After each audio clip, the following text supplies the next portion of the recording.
Vamos dar início agora à conferência inaugural com o título Restoring Civic Health in a Culture of Distance, Media Literacy and Proximal Belonging, que está a cargo de Paul Mihailidis, reitor interino e professor de jornalismo e média cívicos na Faculdade de Comunicação da Emerson College, em Boston. Paul Mihailidis é diretor fundador do programa de mestrado em Design de Média, membro sénior do Emerson Engage Lab e presidente do corpo docente e diretor da Salzburg Academy and Media and Global Change.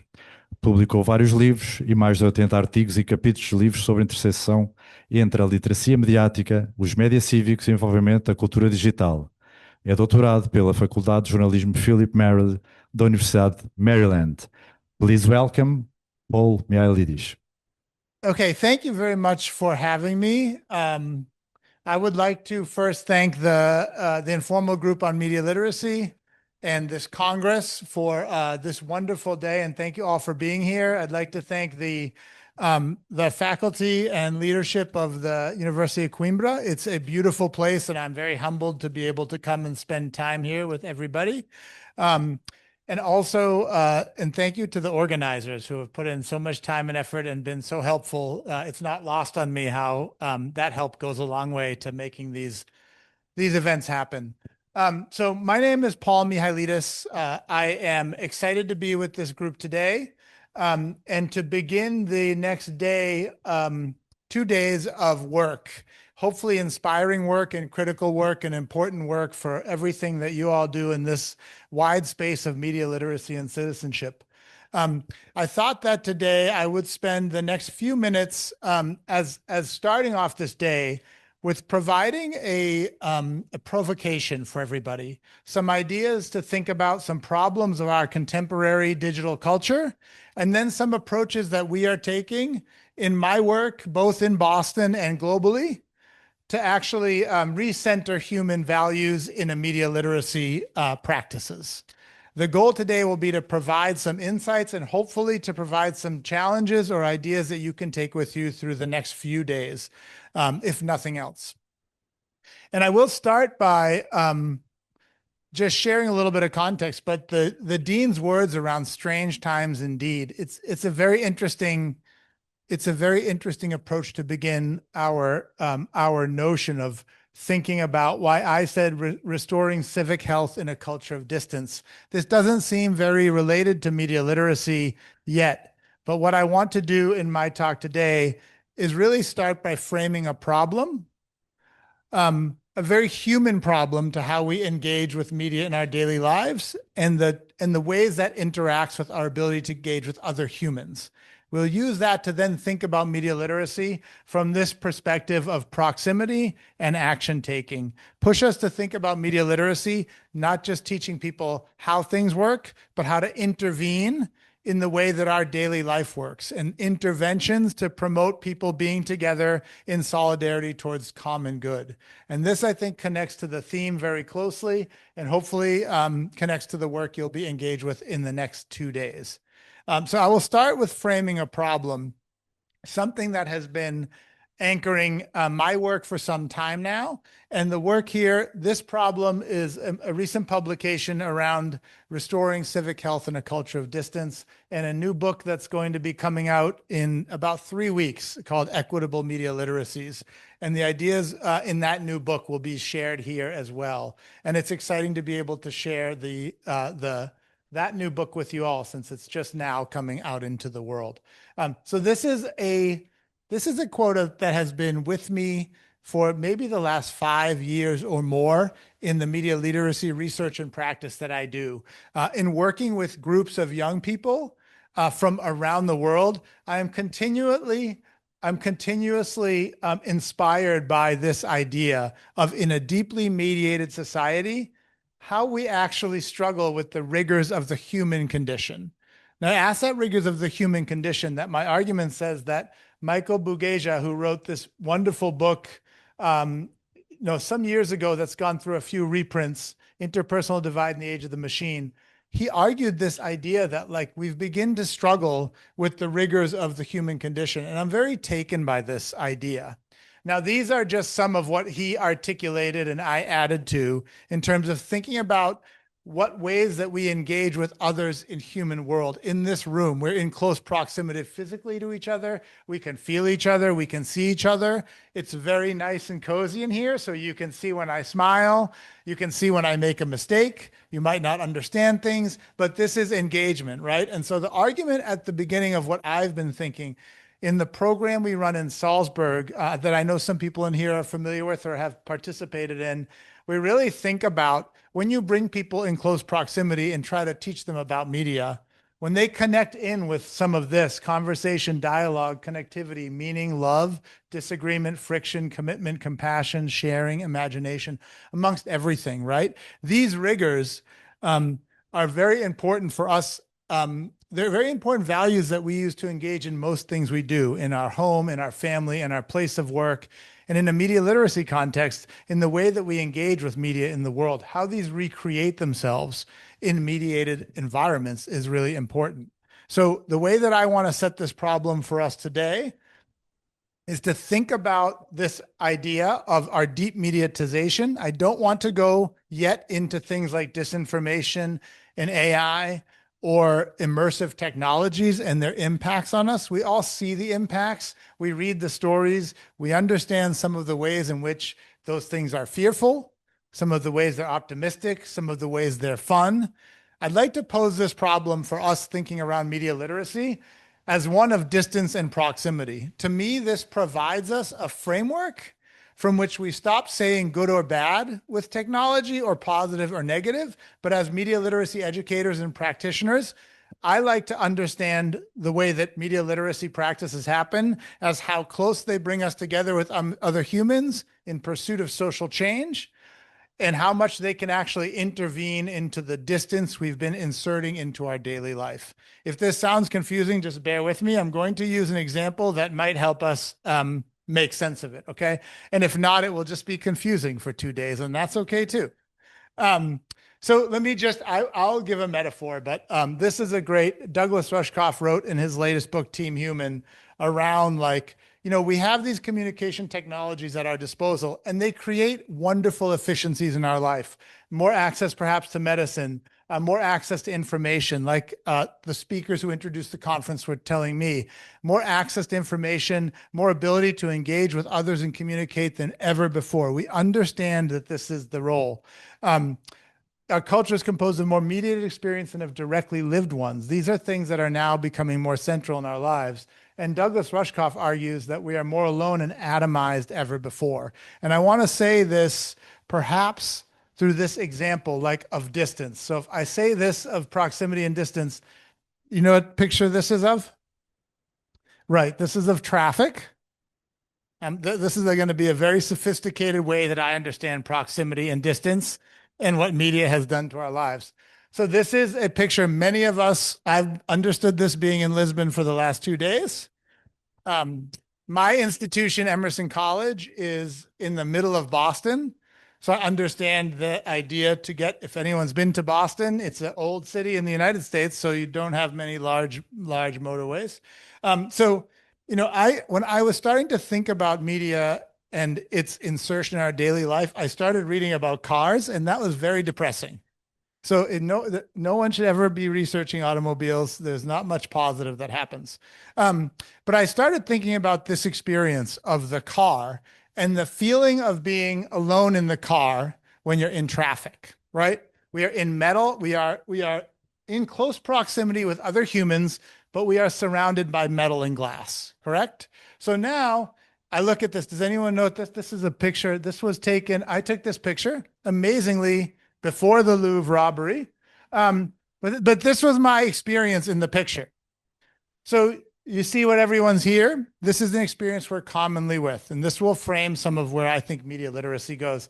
This is a picture of my family and I 2 years ago trying to understand that artwork. And then this is something quite common we do in media literacy. We try to show the media, the deep media intervention in the human experiences we have.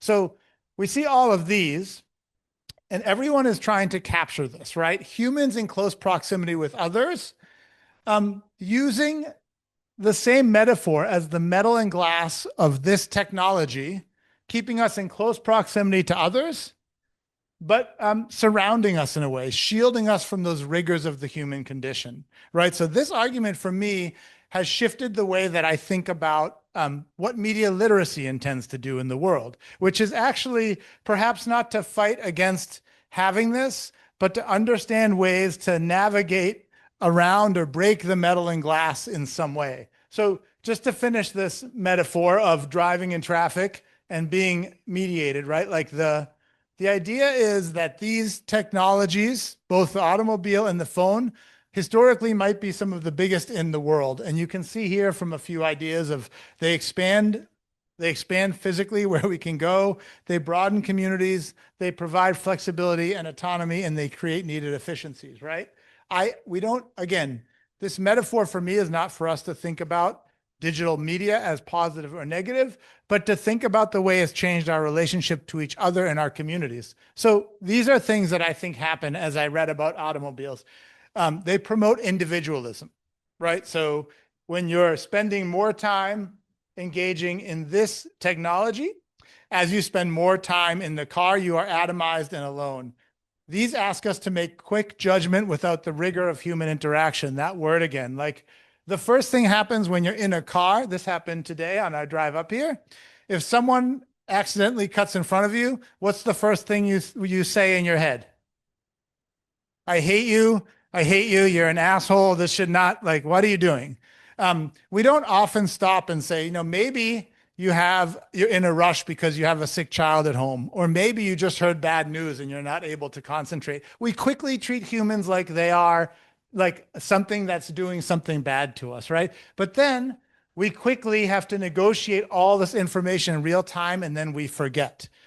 But the idea is that over time, like this is the amazing thing about automobile research, the more time people spend alone in cars and traffic, the worse they start to think about the world. They become more anxious and stressed. They have more negative views. They even have negative health effects, right? You're forced to jump to conclusion. There's no reasoning, right? And this arguing for me as the same thing as these phones. These phones are not good or bad, but the more time we spend mediating our life in these phones, we have the similar outcomes, right? This is the same thing. We become anxious, we become short-sighted, we lose the ability to have complexity and reasoning, right? We jump to conclusions, we quickly see things as reductionist, positive or negative, and then we move forward, right? So this metaphor allows me to understand media literacy in a very different way.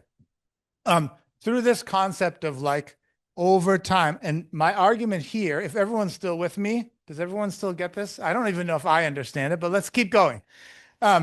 Is that over time, this doesn't happen overnight. But the idea of distance says like this is cultivated, that the more time we spend in it, it cultivates as part of our reality. We start to take on, when you're in a car, you don't just find yourself all of a sudden a different person. But the research shows the more time you spend over time, you start to normalize these tensions and these stresses and these worldviews. And the same thing with the phone, right? So when I think about the mediated environments and media literacy, which I read a lot, and I've been doing this work for some time now, the shift that we've been looking in terms of proximity, and I'll share some research that we've been doing into this, tries us to think about how media literacy can insert into this distance that we're putting between us and others through media technologies.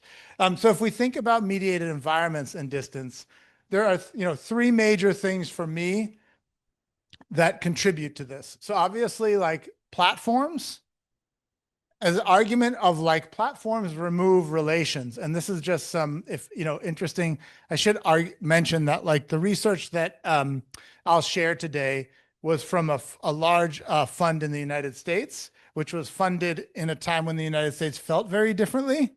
But the research might have it will have a bent towards the United States because that's where some of the more recent work was done.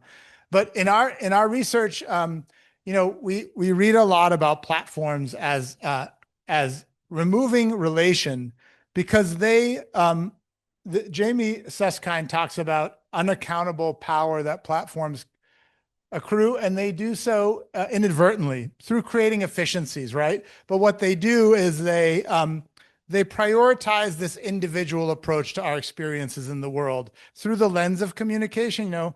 We always talk about the paradox of these connecting us more, but in an atomized way. And my argument is that media literacy practices have long implicitly and without any intention forced us into individual relationships with media. If I teach you about the media, you will be more skilled. If I provide you with this reasoning, you will be better. And in some cases, inadvertently inserts individualism versus the communal values that we all might need. And then just one other part of platforms, another new book that I find super interesting, Super Bloom, which actually talks about technologies of connection tearing us apart. That like when we think about algorithms and platforms, again, they do so much positive for us in the world, and I use them so frequently and often. I don't like to think of them in a binary of positive and negative. I personally think of my use as how they suck me into a space of individualism and isolationism and atomization versus where they make me feel a sense of belonging and companionship and community, right? So in this text, Nicholas Carr argues quite vehemently that all of these technologies connections through algorithms and now through the generative AI invention, our fleeting attention is now angled towards the algorithm. These are just things that we understand, right? So if I were to say that another thing the distance has done, platforms individualize, platforms and distance, like we diminished local media, the relation of the infrastructures we need to learn about our communities at a very local level, right? Like media literacy, from a policy perspective or an education perspective, it's wonderful to think about things broadly, but what we find is the most direct impact that media literacy interventions have on people's ability to fluidly navigate media is when they can reduce it into the things that they feel and that they understand, the communities around them, the organizations closest to them. It's very hard to say media literacy is going to fix something in Lisbon, or it might help you understand something, but we work really hard on this concept of proximity. But platforms, along with algorithms, have diminished the media's ability to connect into our local spaces. So we almost have less avenues and availability. Another good, this is before I get to media literacy, just framing this problem. There's a wonderful text here all about the reliance on metrics, things like Chartbeat and other algorithmic softwares that dictate information flows, right? So in the United States, the large media outlets that you might all know are the most responsible for killing the local media outlets because they have had invasive algorithms to insert their news into the community space. As a result, the community news outlets either get eaten or die. And the result of this is that you've had a complete lack of local media in this United States context, and also nothing to really replace it. There's no digital sites locally that replace it. So large sites and spaces come in and intervene in this space. And the third problem, before we get to the media literacy space, is the result of platforms and loss of local engagement is the idea of atomization. And this is where, again, to reflect this, socialization depends on both autonomy and interdependence. Emphasizing one at the expense of the other compromises our balance, right? So framing this idea of like restoring civic health, I want to use this idea, and I'll show you a quick research study about this. In our research on this, and in this paper on civic health and a culture of distance, when we started to look at local media infrastructures, we started to see the digital realities that many of us face, particularly in the United States, push us far towards autonomy and atomization and less towards this idea of interdependence. And as a result of this autonomous and individual spaces, we've actually started to compromising balance And that pushes us further into these spaces of distance from others around us. Now, it might be very different here and other places, of course, I acknowledge that. But launching into a media literacy conference like this, for me, this helps frame ideas of like, what do we aspire media literacy practices and interventions to actually do? We might inspire them to inform people, to access people, all the wonderful words that we've heard for 40 or 50 years in the media literacy space. What I want to argue is that media literacy should be a radical act of interdependence and bringing people into close proximity with each other to use media to help support stronger and more just and united communities. And this is where we really see, like, we see this acutely in the United States, but also we see this through some of the global work that I've had the fortune of doing. And just the last part about this, this idea of civic cynicism, a few colleagues in the University of Chicago and Louisiana State University published a large national research project last year on civic cynicism in the United States. And the findings were quite amazing in terms of, so this is just kind of the findings. They've lost faith. This was losing faith in the fundamental principles underlying democracy. And the only place where Americans were most united was through their distrust of organizations and institutions. And what's fascinating about this study was that a lot of times we blame misinformation and people having less access to credibility. But what they found was that people were actually reading more news online and from more credible places online. But they were doing it so atomized that they were just staying in their spaces, right? They were finding very little ability to cross over. So when they looked at news readership patterns in the United States, they found where people found the most commonality was their love for distrust. And so for me, this is a product of atomization, right? And the product of needing to find ways to justify. Okay, everyone get that metaphor? Cars, phones, the important thing here, we're getting there. So now we have the words media literacy. The important thing, I think, for me in this idea of restoring civic health is I want us, as you go through this conference, as we go through the next 2 days here, is to think about media literacy's role in responding to a culture of distance. And this, I think, the theme of this Congress is behaviors, narratives, and human rights. And for me, that's super ambitious and very large, but also the words make a lot of sense together. So if you think about behaviors and narratives, the ideas and the messages we're told we tell ourselves, they lead us to behavior. And that, of course, helps us think about the rights we have as humans to participate in our society. I want to share some research that we've done now and a book that actually focuses on media literacy's role in responding to a culture of distance, one that actually focuses on the very reinsertion of the human into the mediated space. This is not an act of us needing to escape technology or run away from technology. It's rather a radical act of reprioritizing human intention and the rigors of the human condition into how we provide media literacy interventions. And that, to me, is a really important small shift in this work. So this is the book that will be coming out in a couple weeks. And this is just a little bit of like the multi-year research project that we went through in looking at this. And we use the term equitable media literacies because we were really looking at structures of media literacy that allow people to feel that they have inclusive and just opportunities to practice in civic life. And in this project, we found that we had 3 phases of work. Obviously, this is the boring part. These are fascinating.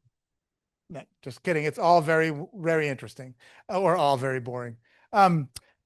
So we really started down this road of looking at the major assumptions of media literacy, doing research with community stakeholders and activists and educators in terms of the work with media groups, And then we actually we went around the country co-designing workshops into how media literacy practitioners could how they were thinking about media literacy in real on the ground interventions that they were doing in their schools and communities.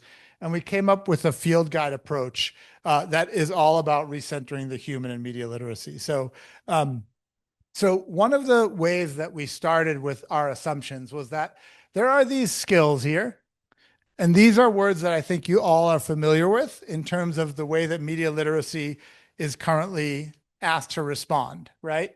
And what we often hear in media literacy conferences, and I'm old, but not like super old.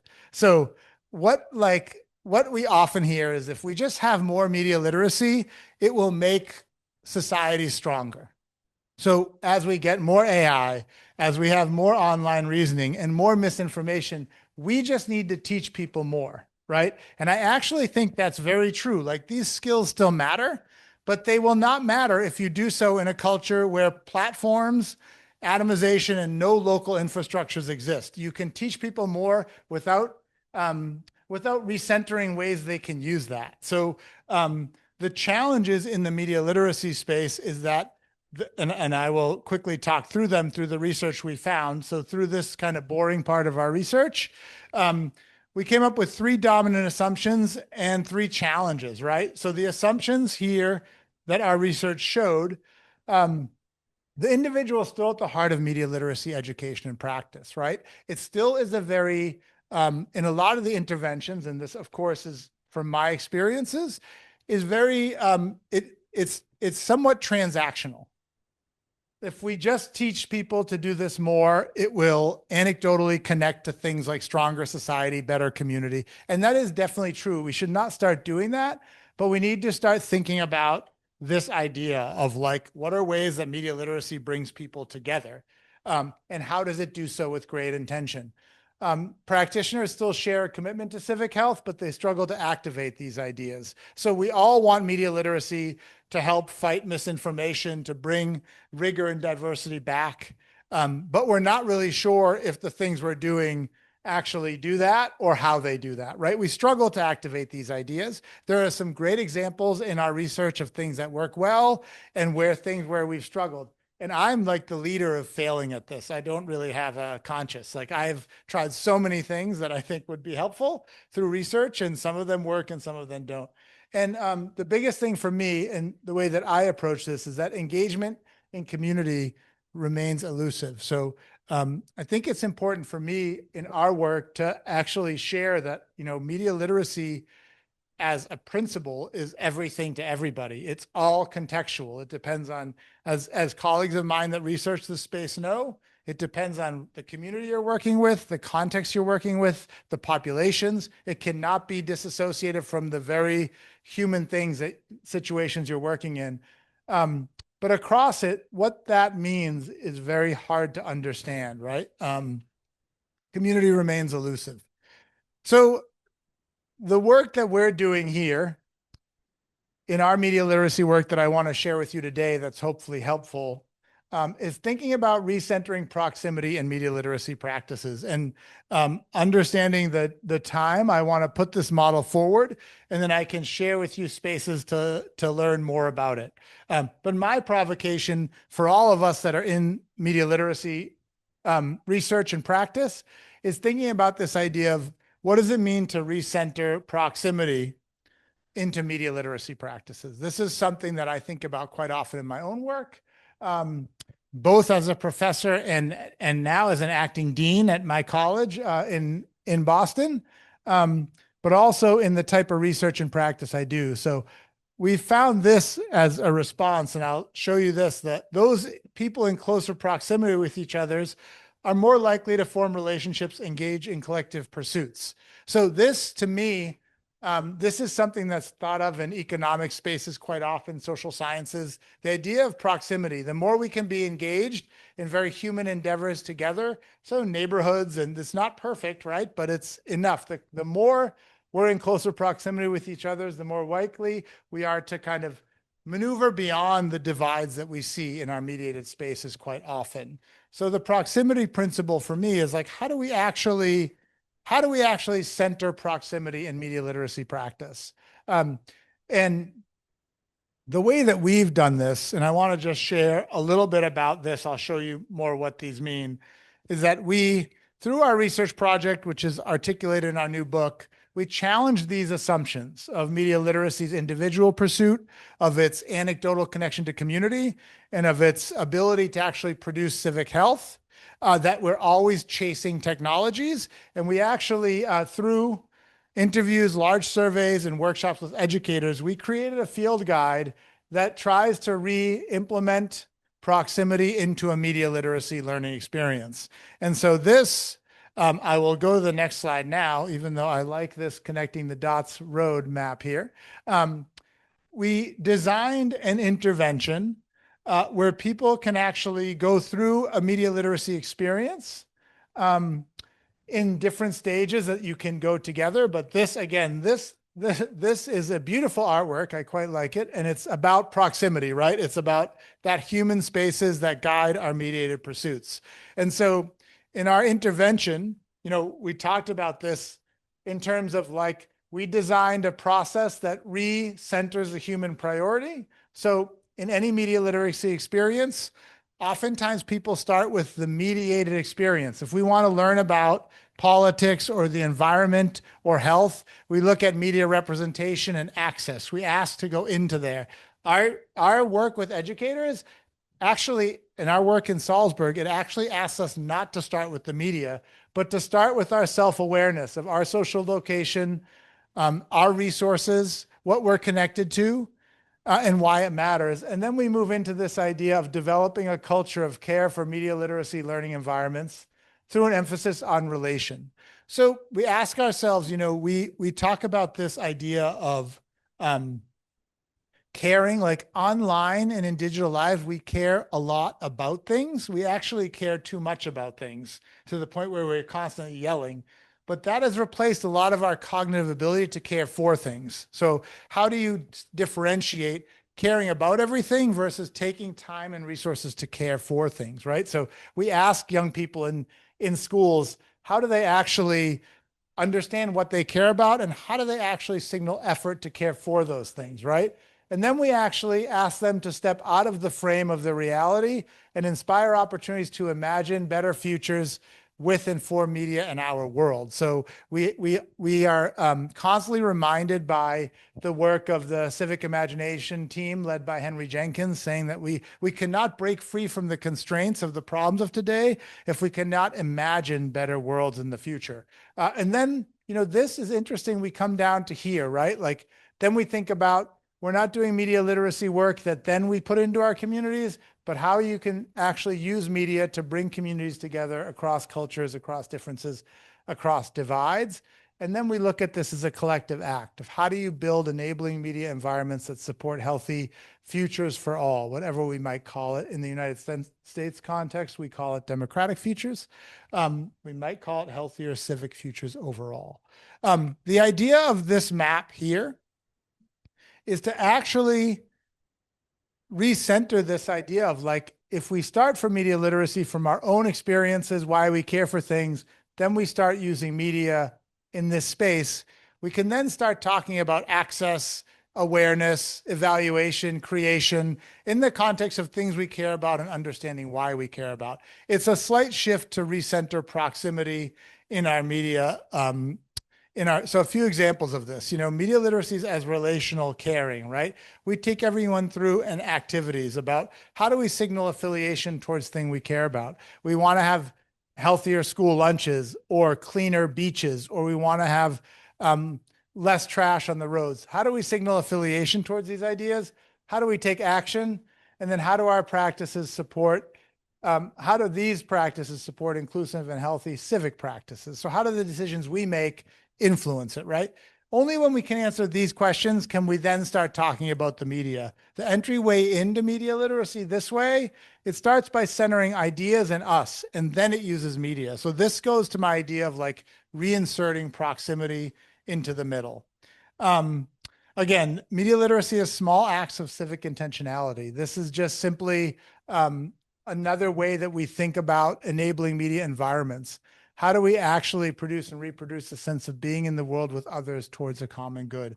That media literacy can actually do this. In our model, this is exactly like when you think about media literacy, what is the intentionality behind what we're trying to do?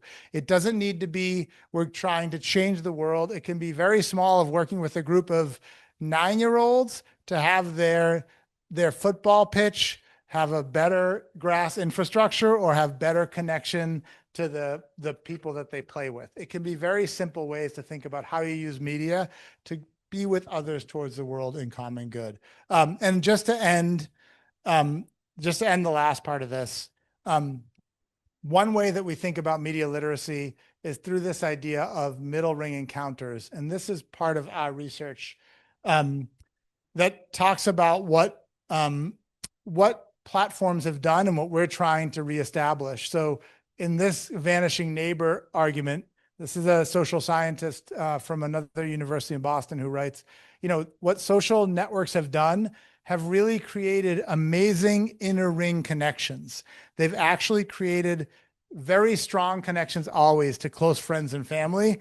And they've also created a wonderful array of loose connections, like people you're liking and supporting and maybe chatting with. But what they have really, what they've really kind of gutted is those, what he calls middle ring connections, which is to the organizations and institutions that support our everyday practices.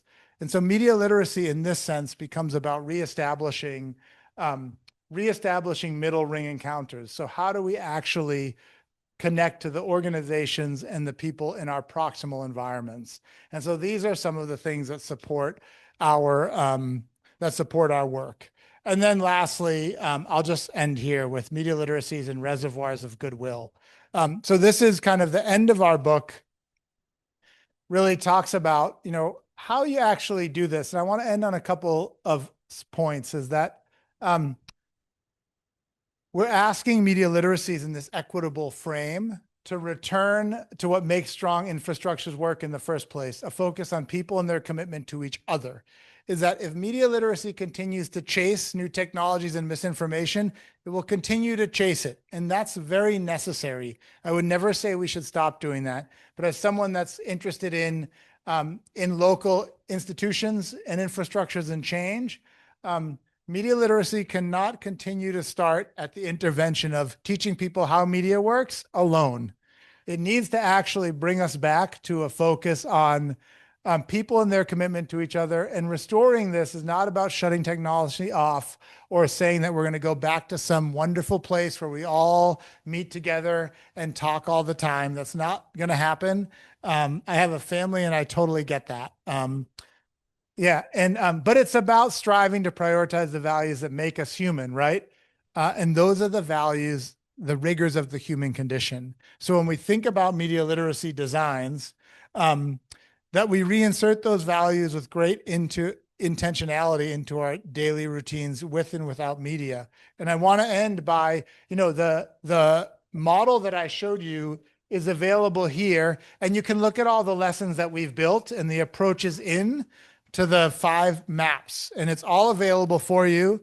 And you might not even need to waste money on an expensive book to learn how to do this. But what I wanted to end with today for us is that as we go through these next 2 days and looking at the wonderful panels and plenaries and sessions, is for us to be provoked or to be provocative, to think about expanding the traditional ways we approach media literacy as educators, as policymakers, as researchers and scholars, to reinsert the questions of rigors of human condition, of proximity, of togetherness, of love and connection, and all of those values that we feel voided the more time we find distance between us and those around us. And this is one experiment. And I thought that today I would try to offer insight or at least some inspiration to consider these ideas as we go through the next few days.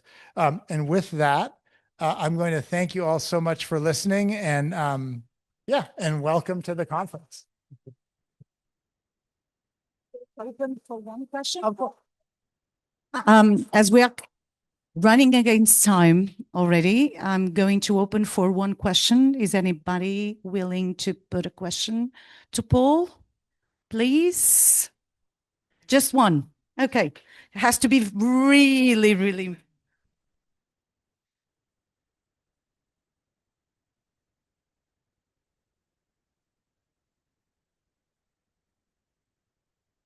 Thank you so much for your intervention. It was fabulous. Thank you so very much. I'm very in literacy. No. Okay. Okay. Yeah.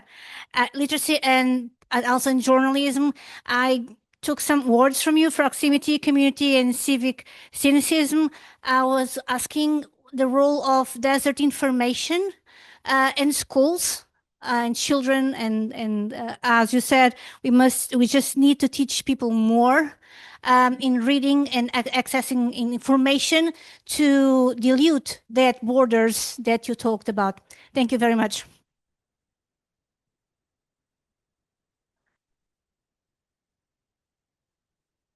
Yeah. I think what I heard was like information deserts was one part of it, and needing to kind of help teach them to, yeah, I mean, I think, information, at least in the United States, again, the comments are very close to that, but the idea that people, this is a wonderful, I have a project that we started in my community around a local media newspaper that involves the community, and it's been a wonderful experience. But when people lose access to information about their local communities, they lose the ability to connect in with them. And so even young people or people in our towns who are thinking about the way that their education runs or the way that their public transportation runs, right?